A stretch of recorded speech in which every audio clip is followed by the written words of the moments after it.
You need to understand something that most people spend their entire lives trying to avoid. Acceptance of hate is not weakness. It is clarity. From the very beginning, society teaches you a dangerous illusion that if you behave correctly, speak politely, follow the rules, and keep everyone comfortable, you will be accepted. You will be liked. You will be respected. But life doesn't work that way. It never has. The truth is far more uncomfortable. And once you see it clearly, you can never unsee it. No matter what you do, someone will dislike you for it. If you are kind, they will call you fake. If you are honest, they will call you rude. If you are confident, they will call you arrogant. If you stay silent, they will say you are weak. If you speak loudly, they will say you are annoying. If you succeed, they will say you were lucky. If you fail, they will say you deserved it. Do you see the pattern? The rules keep changing, but the judgment never stops. That is the first truth you must accept. Hate is not always a reflection of your actions. Most of the time, it is a reflection of other people's insecurities, expectations, and inner chaos. People project what they cannot control within themselves onto others, and you become the screen on which they project their frustration. Once you understand that, you stop taking everything personally. But acceptance is not just understanding. It is emotional surrender to reality. It is the moment you stop fighting a battle you were never meant to win. Because the moment you start living for approval, you enter a prison with invisible walls. You start measuring every word before speaking. You start editing your personality. You start shrinking your ideas so they fit inside someone else's comfort zone. And slowly, without even noticing, you disappear. That is the cost of trying to be liked by everyone.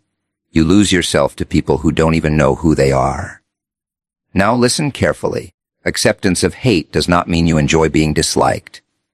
It does not mean you seek conflict or try to provoke negativity. It means you stop being controlled by the fear of it. There is a difference between seeking chaos and refusing to be controlled by it. When you accept that hate will exist no matter what you do, you take away its power to manipulate your decisions. You stop asking, "What will they think?" and start asking, "What is true for me?" That shift alone separates those who live quietly in fear from those who live freely in truth. Most people are not trapped by their circumstances. They are trapped by the opinions of others about their circumstances. They are constantly adjusting their life like a performance on stage, hoping the audience will clap at the right moment. But here is the uncomfortable reality. There is no universal audience. There is no final applause that satisfies everyone. Even if millions admire you, a few will still criticize you. Even if you achieve perfection, someone will still find a flaw. So why chase something that does not exist? Acceptance of hate is the moment you stop chasing it. It is when you realize that approval is temporary, but self-respect is permanent. You can gain applause today and lose it tomorrow. You can be praised in the morning and misunderstood by evening. But if your foundation is built on your own understanding of yourself, then external opinions become background noise, present, but powerless. And yes, at first, this realization feels heavy, because it removes comfort. It removes the illusion that you can control how people see you. It forces you to stand alone in your identity. But that is exactly where strength is born, not in being loved by everyone, but in being able to stand when you are not. There will be moments when hate feels personal, when words sting deeper than expected, when rejection feels like proof that you are not enough. But in those moments, you must remember being misunderstood is not the same as being wrong. In fact, most people who challenge norms, who think differently, who break patterns, they are misunderstood before they are recognized. Hate often arrives early. Understanding comes later, sometimes much later. If you wait for everyone to approve of your path, you will never begin walking it, because every meaningful direction in life has been questioned at some point. Every strong voice has been criticized before it was respected. Every bold action has been labeled as wrong before it was called necessary. So instead of resisting hate, you learn to coexist with it. You let it exist without letting it define you. You treat it like weather. It passes, but you keep moving. And something powerful happens when you stop fearing hate. Your decisions become cleaner. You no longer waste energy trying to please every direction at once. You become more direct, more honest, more aligned with what you actually want. Ironically, the less you try to be liked, the more authentic you become, and authenticity naturally attracts both admiration and criticism. That is the balance of truth. You will still feel emotions. You are not supposed to become numb. But emotional intelligence means feeling without surrendering control. It means you can hear criticism without collapsing into it. You can experience rejection without letting it define your worth. You can face hate without becoming what others project onto you. That is power, not in dominance over others, but in mastery over yourself. And once you reach that state, you stop living like a character written by other people's opinions. You start writing your own role. You stop asking for permission to exist in your own life. Because at the end of the day, acceptance of hate is not about becoming harder. It is about becoming free. When you stop needing to be understood by everyone, something strange happens. You start to feel lighter, even in situations that used to crush you. Freedom in being misunderstood is not about giving up on communication or isolating yourself from people. It is about releasing the exhausting demand that others must fully get you in order for your life to be valid. Most people grow up believing a silent rule. And if I explain myself well enough, people will understand me. And if they understand me, they will accept me. So they spend years polishing their words, adjusting their behavior and softening their truth just to avoid being misread. But life does not follow that promise. You can explain yourself perfectly and still be misunderstood. You can act with good intentions and still be judged incorrectly. You can speak clearly and still be reduced to something you are not. That is where frustration begins, when reality refuses to match expectation. But there is a turning point, and it comes when you realize this: being understood is not fully in your control, but being authentic is. And once you separate those two things, your entire emotional structure changes. Misunderstanding is not always failure. In fact, it is often inevitable when you are growing, changing, or thinking differently from the people around you. People interpret others through their own experiences, fears, and limitations. They don't see you directly. They see a filtered version of you shaped by their own mind. So when someone misunderstands you, it is not always a statement about your identity. It is often a reflection of their perception. This realization removes a heavy burden, the need to constantly correct every wrong opinion about you. Because if you try to fix every misunderstanding, you lose your direction. You begin living as a responder instead of a creator.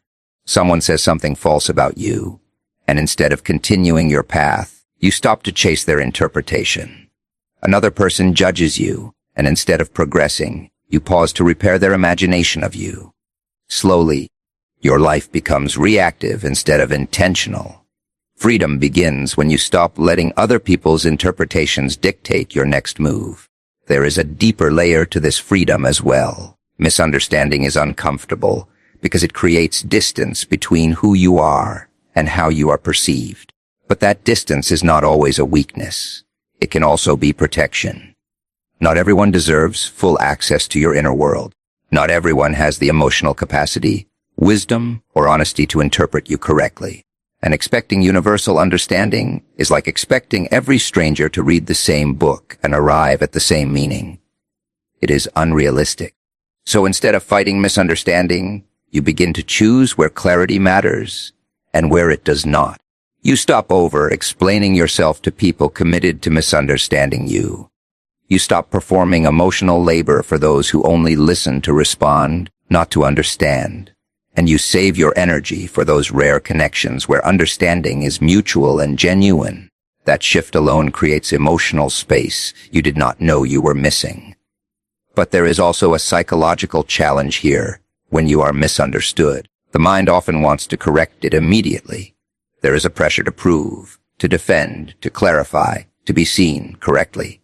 It feels like injustice, but not every misunderstanding needs a reaction. Some misunderstandings dissolve with time. Others don't matter enough to carry forward. And some people will never change their interpretation, no matter how much truth you offer them. Learning this is painful at first, but it becomes liberating later. Because once you stop chasing universal understanding, you become more focused on universal alignment with your own values, your own direction, your own purpose. You stop asking, do they see me correctly? And start asking, am I staying true to what I know is right? That is where internal stability begins. There is also something powerful that happens in silence. When you are misunderstood, and you do not rush to correct every narrative, you create space for your actions to speak over time. Truth does not always need immediate explanation. Sometimes it needs consistency. Over time, real patterns reveal themselves.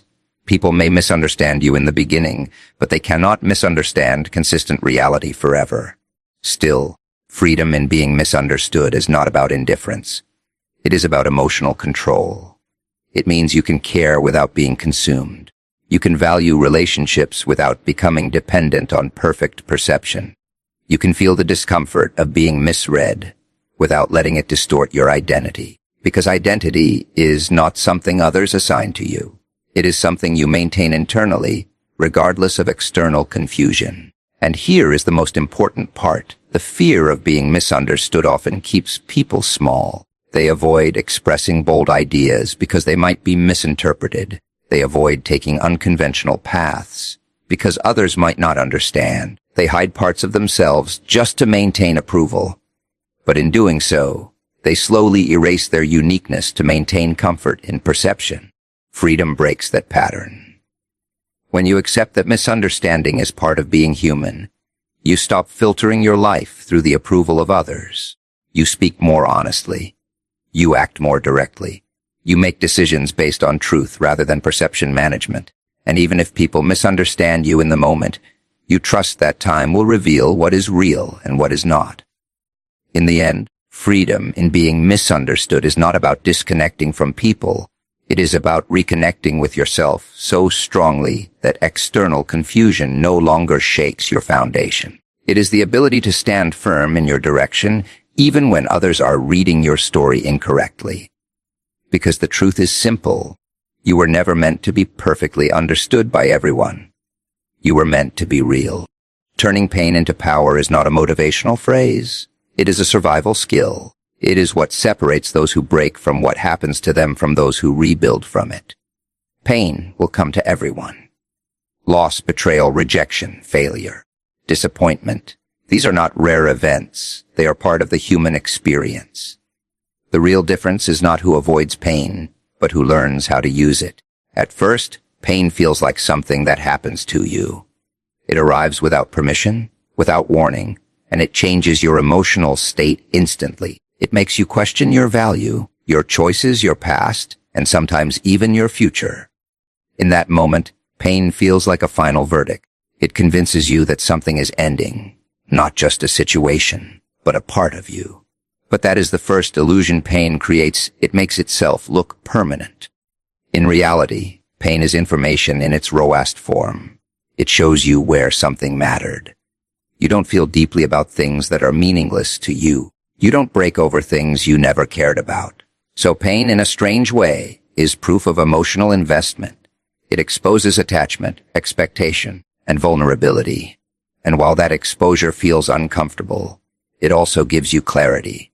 Most people misunderstand pain because they treat it as an enemy. They try to escape it, suppress it, distract themselves from it, or numb it.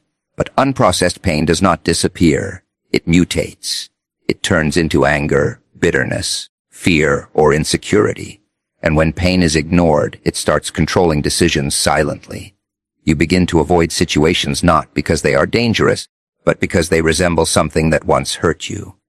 That is how pain quietly limits life. Turning pain into power begins when you stop running from it and start studying it, not obsessing over it, not drowning in it, but understanding it. You ask, what exactly hurt me? Why did it affect me this deeply? What expectation was broken? What belief was challenged? What part of me felt threatened? These questions are uncomfortable, but they turn emotional chaos into insight. Because once you understand pain, it loses its ability to confuse you. And when confusion disappears, control begins to return. Power does not come from pretending nothing hurts. That is suppression, not strength. Real power comes from transforming emotional energy instead of wasting it. Pain carries enormous energy. Psychological, emotional, even physical tension. If that energy is left unused, it turns inward and becomes self-destruction, overthinking, self-doubt, emotional paralysis. But if that same energy is redirected, it becomes focus, discipline, and drive. Think of pain like pressure. Pressure can crush, or it can create structure. The same force that breaks something weak can also forge something strong, depending on how it is handled. The transformation begins when you stop asking, "Why did this happen to me?" and start asking, "What can this make me become?" That question alone changes your position from victim to builder. There is a moment in every painful experience where you have a choice. Either let it define you, or let it refine you. Defining pain says, "This is who I am now because of what happened." Refining pain says, "This is what I will improve because of what happened." One traps you in identity. The other pushes you toward evolution. But turning pain into power is not immediate. It requires processing. It requires sitting with discomfort instead of escaping it. It requires resisting the urge to pretend everything is fine too quickly. Because if you rush healing, you often skip understanding. And without understanding, the same patterns repeat in different forms. Real transformation happens when pain is fully acknowledged. When you allow yourself to feel it without denial, it begins to lose its chaotic edge. It becomes structured memory instead of active suffering. And once something becomes memory, it can be analyzed, learned from, and integrated. At that point, pain stops being something that controls you and becomes something that teaches you. One of the most powerful shifts that comes from pain is clarity. Pain removes illusions. It shows you who is genuine and who is not. It exposes weak foundations in relationships, goals, and even self-image. While this exposure can feel harsh, it is also valuable. Because anything built on illusion eventually collapses. Pain often arrives to reveal what was already unstable. So in that sense, pain is not only destruction, it is correction. Another transformation that comes from pain is emotional strength. When you survive something that once felt unbearable, your internal definition of impossible changes. You realize that you can endure more than you thought, and that realization becomes a quiet form of confidence. Not loud confidence, not arrogant confidence, but grounded resilience, the kind that does not depend on everything going right. You stop fearing emotional discomfort as much because you have already survived versions of it, and that changes how you move through life. But the deepest form of turning pain into power is using it as fuel for purpose. Many people discover direction only after discomfort forces them to rethink their path. Pain interrupts comfort, and in that interruption, reflection becomes unavoidable. You start questioning what you truly want, what you truly value, and what kind of life is worth building. In that way, pain becomes a compass. Not because it shows you where to go directly, but because it shows you where you can no longer stay. However, there is an important warning hidden in this process. Turning pain into power does not mean becoming emotionally closed. It does not mean building walls around your heart or pretending nothing affects you. That is not transformation. That is shutdown. Real power is not emotional absence. It is emotional mastery. You still feel, but you are no longer controlled by what you feel. You still experience pain, but you are no longer destroyed by it. Over time, something subtle changes in people who learn this skill. They become calmer in situations that used to overwhelm them. They respond instead of react. They observe instead of collapse. They carry intensity without losing direction. And most importantly, they stop seeing pain as a sign of weakness and start seeing it as raw material for growth. Because the truth is simple: pain is unavoidable, but suffering is negotiable. One is an event, the other is a response. Turning pain into power is the decision to respond instead of collapse. It is the decision to extract meaning instead of losing identity. It is the decision to build something stronger from what once broke you. And once you learn that, pain no longer feels like the end of your story. It becomes the beginning of a stronger one. Emotional control is strength, but not the fake kind where you pretend nothing affects you. That is suppression, and suppression always collapses sooner or later. Real emotional control is something far deeper. It is the ability to feel everything fully without letting those feelings take command of your decisions, your identity, or your direction in life. Most people misunderstand emotions because they think emotions are instructions. Something happens, and the emotion rises, and immediately the mind says, I must act on this. Anger says fight. Sadness says withdraw. Fear says escape. Anxiety says overthink. But emotions are not commands. They are signals.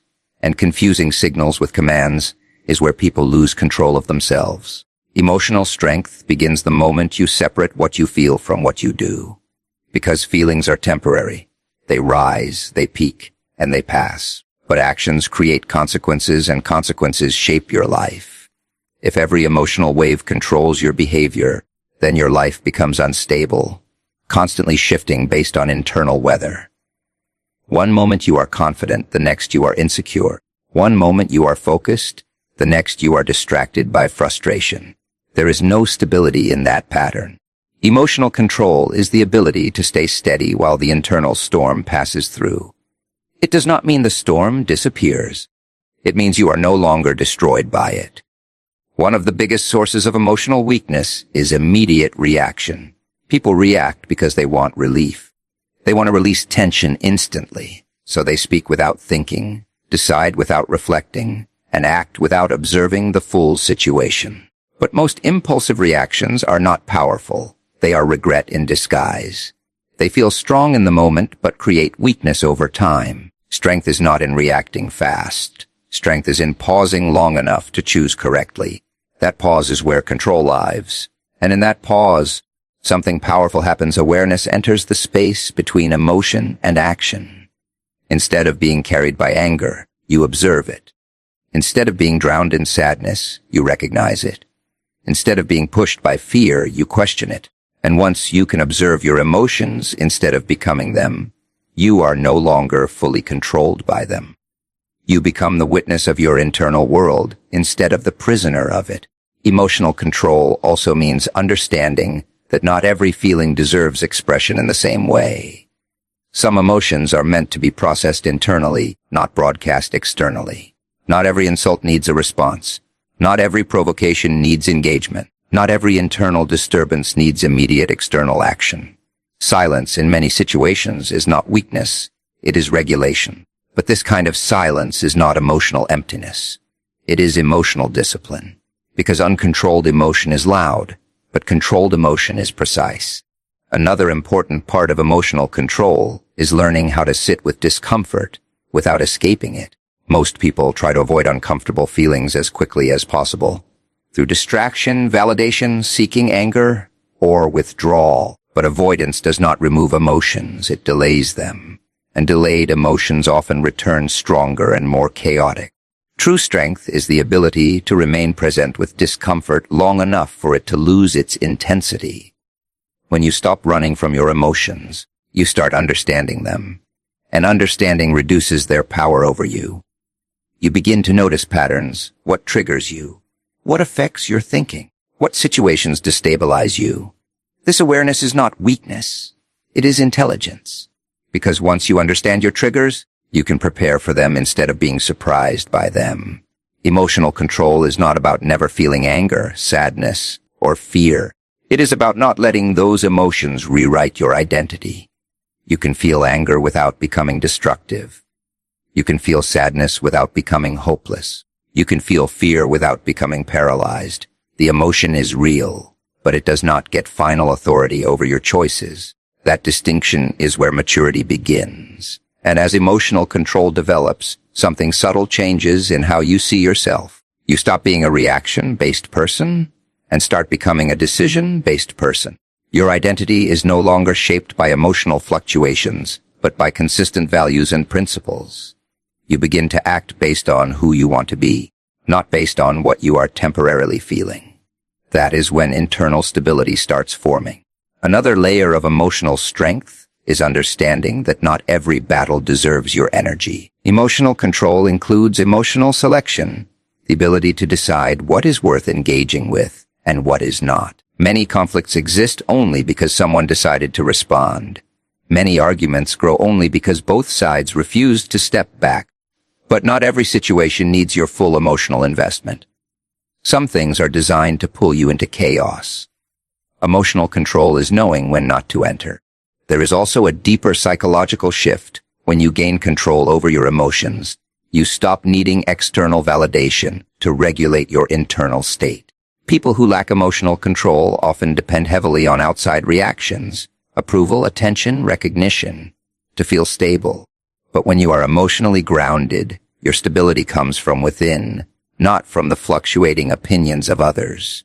This creates independence, not just physical independence, but psychological independence. And psychological independence is what makes a person difficult to manipulate, influence, or destabilize. However, emotional control should never be confused with emotional suppression. Suppression is when you bury emotions and pretend they do not exist. Control is when you acknowledge emotions, but choose how to respond to them. Suppression creates pressure. Control creates clarity. Suppression leads to sudden breakdowns. Control leads to steady resilience. One is avoidance. The other is mastery. Over time, emotional control builds something that looks quiet on the outside, but is extremely powerful internally. Resilience. Not the kind of resilience that is dramatic or loud, but the kind that remains stable under pressure. People with emotional control do not fall apart easily because their stability is not dependent on momentary feelings. They are aware of their emotions, but not ruled by them. And this is where true strength reveals itself, not in how intensely someone feels, but in how wisely they respond to what they feel. Because in the end, emotional control is not about becoming less human. It is about becoming fully human without losing yourself in the chaos of being human. Creating your own identity is one of the most difficult things a person can do, because it requires you to step outside the invisible system that most people live inside without even noticing. From the moment you are born, identity is not fully yours. It is assigned, shaped, and influenced. Family expectations, society's definitions of success, cultural pressure, peer judgment, and online comparison all slowly build a version of you that may not actually belong to you. At first, it doesn't feel forced. It feels normal. You learn what is considered good, what is considered bad, what is acceptable, and what is embarrassing. You start adjusting yourself accordingly. You repeat what gets approval. You hide what gets criticism. And over time, you begin to confuse approval with identity. You start believing that the version of you that gets accepted is the real you. But it is not. It is a carefully adjusted version designed for survival in opinions, not for truth in existence. Creating your own identity begins the moment you question that pattern. Not in a dramatic way, but in a quiet realization. Why am I behaving this way? Is this really me? Or is this what I learned to be accepted? That question alone begins the separation between who you are and who you were trained to be. Most people never ask it, because asking it is uncomfortable. It creates uncertainty, and uncertainty is frightening for a mind that prefers stability, even if that stability is built on imitation. But true identity cannot exist without discomfort, because anything authentic must break through layers of conditioning first. When you start creating your own identity, you will notice resistance, not only from others, but from within yourself. Internally, you will feel conflict between who you are becoming and who you used to be. The old identity will try to pull you back into familiar patterns. It will say things like, "This is risky." People will judge you. Stay safe. Stay normal. That internal voice is not always truth. It is familiarity pretending to be wisdom. But familiarity is not the same as authenticity. And most people choose familiarity because it feels safer, even when it limits them. To create your own identity, you must accept a hard reality. Not everyone will understand the version of you that is not designed for their comfort. People become attached to the version of you they know. When you change, they may resist it. Not because you are wrong, but because your growth disrupts their expectations. They prefer consistency over evolution. That is why identity creation often feels like isolation at first. You begin to lose alignment with certain environments, conversations, and even relationships, not because you are rejecting people, but because you are no longer fitting into roles that were never truly you. And that can feel like loss, even when it is actually progress. Because what you are losing is not your identity. It is your limitation. Creating your own identity requires one key shift. You stop asking, "How do they see me?" and start asking, "Who am I when no one is defining me?" That question is uncomfortable because it removes external reference points. You are no longer measuring yourself through approval or rejection. You are building internal reference points. Values, principles, direction, discipline, and truth. Identity built on external validation is unstable. It changes every time opinion changes. But identity built internally becomes grounded. It does not collapse when misunderstood. It does not disappear when criticized. It does not inflate when praised. It remains consistent because it is not dependent on external reaction. One of the most powerful parts of creating your own identity is experimentation. You cannot discover yourself by staying the same. You discover yourself by trying, failing, adjusting, and refining. Every experience reveals something. What feels right, what feels forced, what aligns with you, and what drains you. Identity is not something you find fully formed. It is something you shape through continuous interaction with life. But experimentation requires courage because every attempt carries the risk of judgment. And most people avoid that risk by staying predictable. Predictability feels safe, but it also keeps identity frozen. Nothing new is discovered in repetition. When you start building your identity intentionally, you also begin to understand the difference between influence and imitation. Influence is learning from others while still remaining yourself.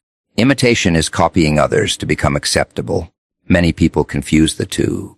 They look at someone confident, successful, or respected and try to copy the surface without understanding the internal structure behind it. But copying behavior does not create identity. It creates dependency. Real identity is not borrowed, it is built. And as you build it, something important happens. Your standards begin to change. You start rejecting things that do not align with your direction, even if they are popular. You stop participating in things just because everyone else is doing them.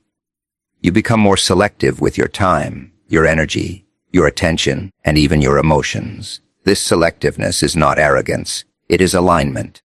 Because identity is not only about who you are, it is also about what you refuse to become. There will be moments when your identity feels unclear. That is part of the process. Identity is not a fixed image, it is an evolving structure. Confusion is not failure, it is transition. It means you are no longer what you were, but not fully what you are becoming yet. Many people panic in this phase and return to old patterns just to feel stable again. But if you stay in the process, clarity begins to form naturally over time. And slowly, something changes. You stop performing yourself and start living yourself. That is the real shift. You stop acting in ways that look acceptable and start acting in ways that feel aligned. You stop chasing roles and start building direction. You stop shaping yourself for approval and start shaping yourself for truth. Creating your own identity is not about becoming different for the sake of being different. It is about becoming real in a world that constantly pressures you to become something convenient. It is the decision to exist as yourself even when that version is not immediately understood. Because in the end, identity is not given. It is built, protected, and lived by you. Rising beyond the fear of judgment is not about becoming fearless in a dramatic way. It is about becoming so grounded in yourself that other people's opinions lose their authority over your direction. Most people think they are free, but they are quietly living inside invisible boundaries drawn by judgment. They don't cross certain lines, not because they cannot, but because they are afraid of what others will say, think, or assume. That is how fear of judgment controls life, silently, consistently, and deeply. It does not always stop you completely. Sometimes it only adjusts you slightly. It makes you hesitate before speaking. It makes you filter your thoughts before expressing them. It makes you choose safer paths instead of meaningful ones. It makes you stay quiet when you want to speak. It makes you shrink when you are meant to expand. And over time, these small adjustments build a life that feels less like expression and more like permission seeking. The most dangerous part of judgment is not the judgment itself. It is how quickly you begin to internalize it. At some point, you stop waiting for others to judge you and start judging yourself on their behalf. You imagine reactions before they even happen. You simulate criticism in your mind and adjust your behavior in advance. You become your own audience, your own critic, and your own limiter. And without realizing it, you begin to live a life designed not for truth, but for approval management. But here is the reality most people avoid facing. Judgment is unavoidable. No matter what path you choose, someone will disagree with it. If you stay safe, people will call you unambitious. If you take risks, people will call you reckless. If you speak openly, people will call you arrogant. If you stay silent, people will call you weak. There is no version of life where judgment disappears. So the real question is not, how do I avoid judgment? The real question is, why am I letting something unavoidable control my choices? Rising beyond fear of judgment begins when you stop treating opinions as authority. Opinions are not facts, they are reflections. A perspective, background, emotion, bias, and limitation. When someone judges you, they are not describing your full reality. They are describing their interpretation of a moment, filtered through their own experience. And yet, most people give these interpretations too much power. They allow temporary reactions from others to define permanent decisions in their own life. That imbalance is where fear grows. To rise beyond it, you must slowly rebuild your internal hierarchy of value. At the top of that hierarchy must be your own clarity. What you know, what you believe, what you are building, and why you are building it. Below that comes feedback that is useful, constructive, and grounded in reality. And far below that comes noise. Opinions that are emotional, uninformed, inconsistent, or irrelevant to your direction. Most people never organize this hierarchy.